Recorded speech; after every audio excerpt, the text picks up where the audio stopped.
فأنا ناصح لإخواني بالصدع بالحق تبيض وجوههم. السكوت في مسألة الحزبية يضرها، فاصدع بما تؤمر وأعرض عن المشركين.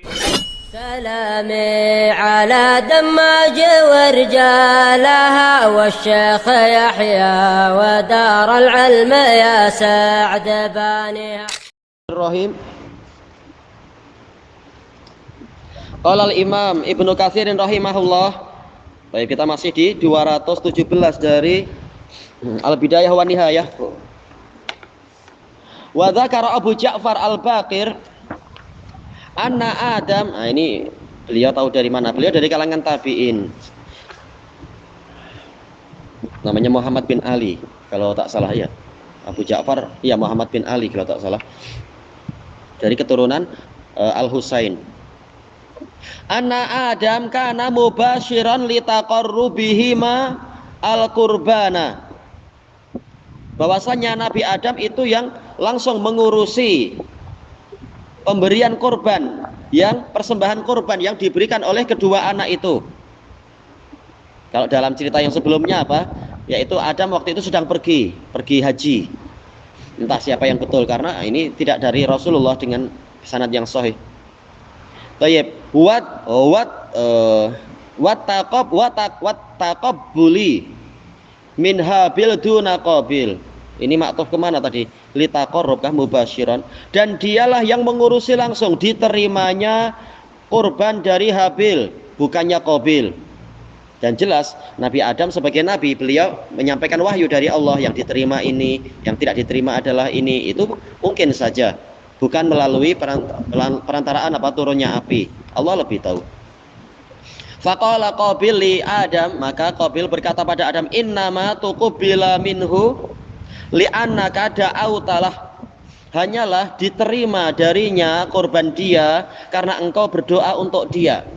Nah, berarti kalau Allah mengabulkan, berarti memang itulah yang betul. Kenapa malah dengki?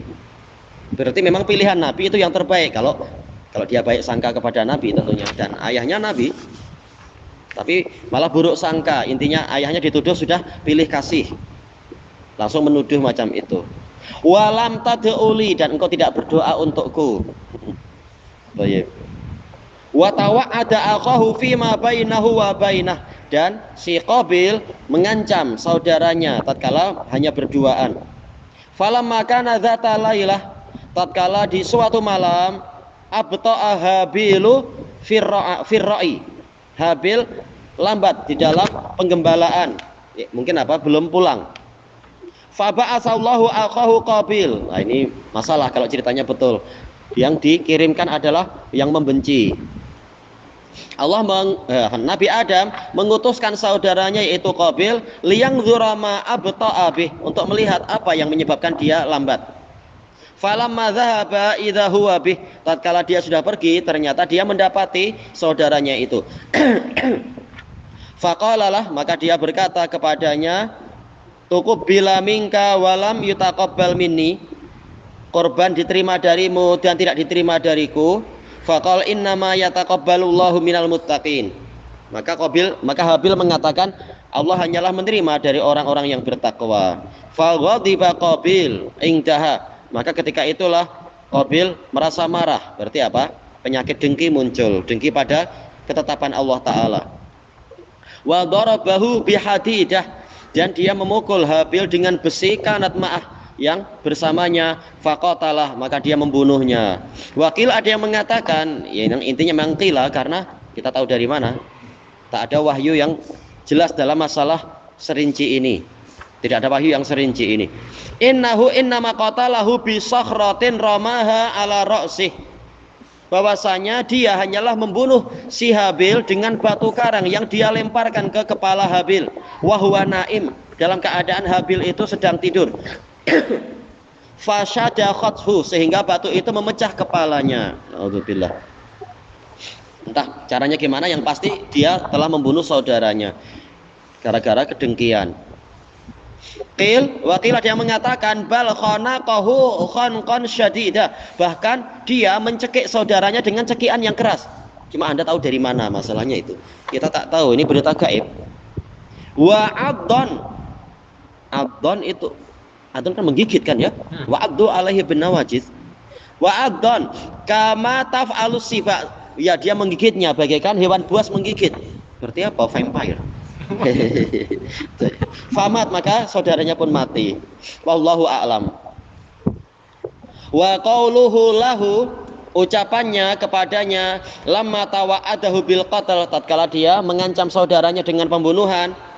Laim, nah, ini berarti siapa kepada siapa? Habil kepada Qabil. Laim basatta ilayya la yadaka litaqtulani ma ana bi basiti yadiya ilaika li aqtulak. Kalau engkau menghulurkan tanganmu kepadaku untuk membunuhku, maka aku sama sekali tidak akan menghulurkan tanganku kepadamu untuk membunuhmu. Inni akhafullaha rabbal alamin. Sesungguhnya aku takut pada Allah Rabbul Alamin. Bukan karena tak mampu, tapi takut pada Allah. Dalla ala khuluqin hasan. Ini menunjukkan pada bagusnya akhlak si Habil. Wa khaufin minallahi ta'ala, dan rasa takut kepada Allah Ta'ala. Wa khasyatin min, sama ya, merasa takut yang didasari dengan ilmu. Wa tawarru'in, dan sikap kehati-hatian, ayyuqabila aqahu bisu, untuk menghadapi saudaranya dengan keburukan. Nah, dia tidak mau. Alladzi arada minhu akhuhu mislah, yang mana saudaranya menginginkan darinya yang semisal dengan itu. Walihada sabata fi sahihain, maka dari itu telah pasti dalam sahihain an Rasulullah SAW annahu qala idza tawajahal muslimani bi sayfaihima. Ini hadis siapa? Abi Musa kah ya? Apabila ada enggak di bawah nanti? Nomor ke berapa ini nanti hadisnya itu? Iya, tak disebut. Apabila dua orang muslim itu saling berhadapan dengan pedang-pedang mereka, fal qatilu wal maqtulu finnar, maka yang membunuh dan yang terbunuh dalam neraka. Sementara Habil tidak melakukan itu, cuma Qabil yang melakukan, maka dia yang terancam neraka. Istilahnya intinya ke situ. Qalu ya Rasulullah hadzal qatil. Mereka bertanya, wahai Rasulullah, ini si pembunuh memang masuk akal masuk neraka. Fama balul maqtul, maka bagaimana keadaan yang terbunuh, kenapa masuk neraka juga? Qal innahu kana harisan ala qatli akhi sahibi, karena dia pada waktu itu juga bersemangat untuk membunuh saudaranya, makanya sampai berhadapan dengan pedang. Ternyata niat berlaku di sini. Yang menghalangi dia dari membunuh apa? Yaitu kalah cepat, boleh jadi kalah sakti. Jadi tapi sudah ada niat, sudah ada usaha sampai menghunuskan pedang ke saudaranya. Jadi dua-duanya masuk neraka. Cuma nasib dia mati lebih dulu. Baik. Wa qauluhu inni uridu an tabu abi ismi wa ismika fatakuna min ashabin nar. Ucapan Habil, sesungguhnya saya ingin agar engkau kembali pulang menghadap Allah dengan membawa dosa saya dan dosamu, sehingga engkau termasuk dari penghuni neraka. Wa dzalika jazaa'udz zalimin, dan itu adalah balasan bagi orang-orang yang zalim. Ia menumpahkan darah bukan pada tempatnya. Inni uridu tarka muqatalatik, yaitu saya ingin meninggalkan peperangan terhadap dirimu.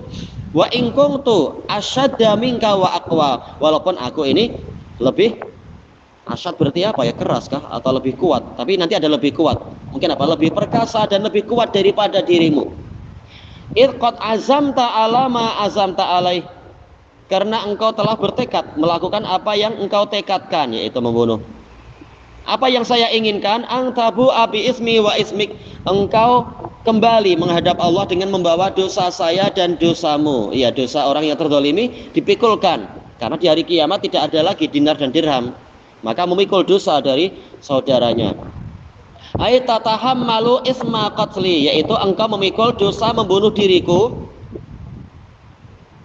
Baik, karena apa? Ini pun dosa juga, membunuh besar. Ma'amalaka minal asamil mutaqaddimah, disertai dengan dosa-dosamu yang terdahulu. Dan ini khilaf, ma'ruf di dalam tafsir Al-Maidah, ini khilaf. Apa makna memikul dosa saya dan dosamu?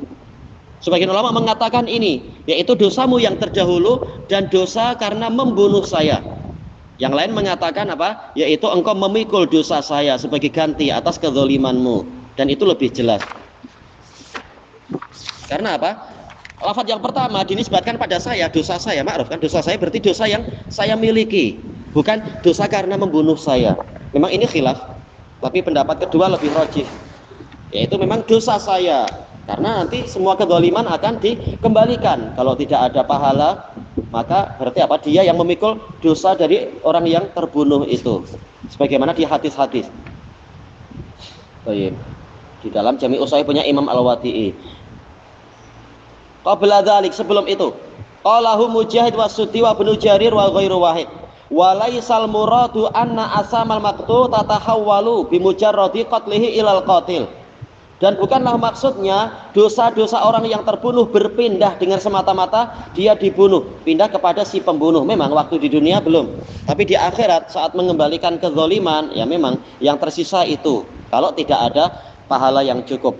Memang ini khilaf di dalam syarah dan tafsir bagian ini, karena beberapa hadis pun membicarakan itu. Hadis apa itu? Dzatunis atain itu terkenal tentang orang yang membawa rantai. Hadisnya di dalam Jami' Ushahih punya Syekh Mukbil. Kama qad tawahamahu ba'dun nas, seperti yang disangka sebagian orang. Ini memang khilaf, ini juga pendapat para a'immah. Thayyib, fa inna Ibnu Jarir hakal ijma' ala khilafi dzalik. Baik, ini berat, tapi memang yang betul tidak ada ijma' di situ. Ibnu Jarir menukilkan ijma' tentang masalah itu. Thayyib, wa amal hadisul ladzi yuriduhu ba'du man la ya'lam. Adapun hadis yang didatangkan oleh sebagian orang yang tidak tahu, anin Nabi sallallahu alaihi wasallam, dari Nabi sallallahu alaihi wasallam, annahu qol, Nabi mengatakan, mata roka al-qatilu alal maqtuli min dambin, orang yang membunuh tidak meninggalkan satu dosa pun dari orang yang terbunuh, fala aslalah, maka ini tidak ada asalnya. Memang hadis yang ini, tapi apa? Ada beberapa hadis yang terkait dengan masalah ini. Yang pertama adalah dzatunis atain itu. Ada seseorang yang membawa orang lain dengan membawa rantai. Kemudian mengatakan, wahai Rasulullah, orang ini membunuh saudara saya. Kemudian apa? Dia ingin mengkisos. Maka Rasulullah bertanya kepada orang yang dirantai, kenapa engkau membunuh dia? Membunuh orang itu. Maka dia mengatakan, wahai Rasulullah, kami berdua sama-sama mencari tanaman. Tapi orang itu ternyata mengejek saya dengan ucapan yang membuat saya marah. Kemudian saya pukul dia dengan tongkat saya dan dia mati. Maka kemudian Rasulullah berkata kepada orang yang menuntut balas ini, maukah engkau memaafkan dia? Yaitu ada semacam syubhat, yaitu tahu-tahu dia emosi, bukan betul-betul bermaksud membunuh, tapi emosi karena diejek orang tadi. Maukah engkau memaafkan dia? Maka engkau akan mendapatkan pahala disebutkan, dijamin sekian-sekian. Dia mengatakan tidak mau, ya Rasulullah, saya mau mengkisos. Maka Rasulullah SAW mengatakan, sya'nuka idzan, kalau begitu terserah engkau. Baik, maka kemudian apa? Kemudian dia pun dibawa pergi. Kemudian Rasulullah mengatakan kalau dia membunuh orang itu berarti dia sama dengan orang itu. Nah, ini khilafnya panjang. Apa makna dia sama dengan orang itu? Nah, kemudian sebagian sahabat menyampaikan kalam Nabi ini kepada orang itu. Maka orang itu datang kembali, wahai Rasulullah, saya hendak membunuh dia dengan seizin Anda.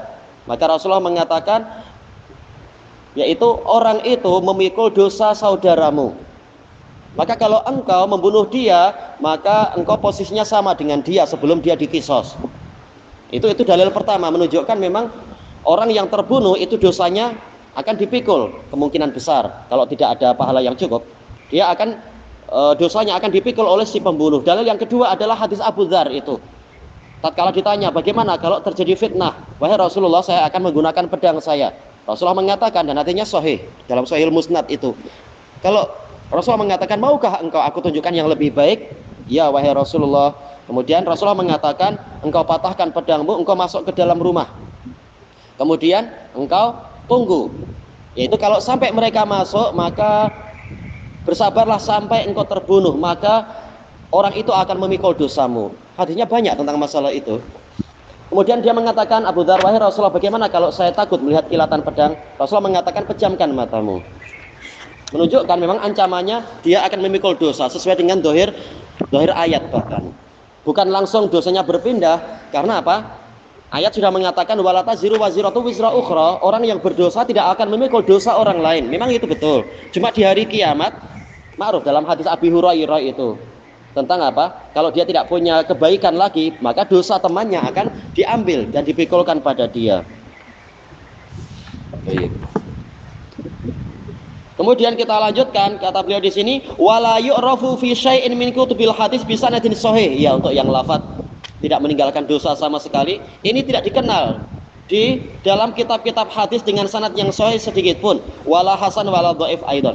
Walakin qad yattafiqu fi ba'dil ashkhas, akan tetapi boleh jadi bertepatan di sebagian orang yaumal qiyamah, pada hari kiamat, ayu talibal maqtulul qatil, orang yang terbunuh akan menuntut orang yang dibunuh, dan itu juga ada dalam Sahihul Musnad tentang masalah itu. Fatakuna hasanatul qatil la tafi'u bihadhil madlamah, kemudian jadilah kebaikan si pembunuh tidak mampu mencukupi kezaliman tadi. Fatuhawwalu min sayyi'atil maqtul ilal qatil, kemudian akan dipindahkan sebagian dari dosa orang yang terbunuh kepada orang yang dibunuh, orang yang membunuh sesuai dengan kadarnya. Kama sabata bi al hadisus sahih fi sa'iril madzalim, sebagaimana itu telah pasti di dalam hadis sahih terkait dengan kedoliman-kedoliman yang lain. Baik, makanya pendapat yang tadi kuat. Maksudnya bukan di dunia langsung berpindah, tapi nanti di hari kiamatnya ancamannya itu. Kalau tidak mencukupi, kalau kebaikan dia tidak mencukupi. Wal qatlu min a'zamiha, sementara pembunuhan termasuk kezaliman yang paling besar. Wallahu a'lam. Wa qad harrarna hadza kullahu fit tafsir, dan ini semua telah kami teliti sampai tahrir, yaitu sampai pada kesimpulan di dalam kitab tafsir. Walillahil hamd. Tayyib ilahuna wallahu a'lam. Di defend diri boleh Syekh? Apa? Mempertahankan diri sendiri boleh? Boleh. Itu halal. Bahkan apa? Boleh jadi mati syahid.